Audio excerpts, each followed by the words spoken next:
Hello, children, and thank you for joining me today. I am. Well, that's not important. Not yet, anyway. I'd like to tell you a story about a brave little gnome and the shadow he found himself under.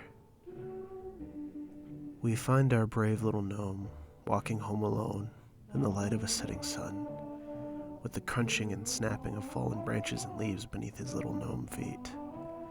A boy walks alone on a dirt path, walking home from school.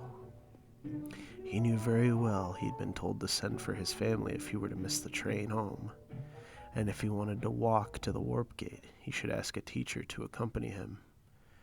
These are warnings that fell on deaf ears, as he was too proud and naive to trouble his family for a ride. Besides, what was the worst thing that could ever happen to him? Nothing ever happens in this small town, even though his friends and siblings would try to scare him with stories about him. The boy turned his head to face the empty forest path behind him, a sudden chill of paranoia running down his spine.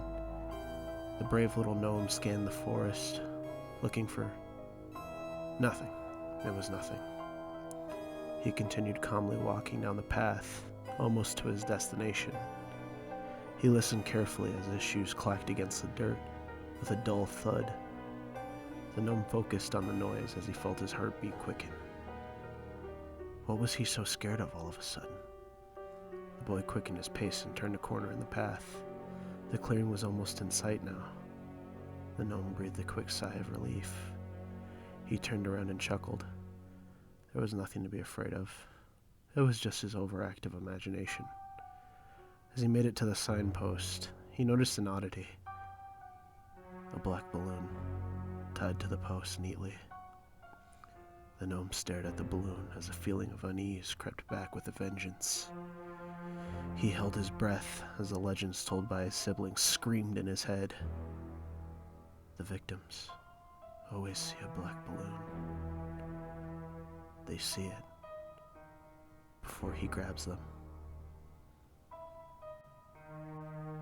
Only 2 items were found at the scene of the crime: a red cap belonging to the boy and a black balloon, popped and placed neatly next to the cap.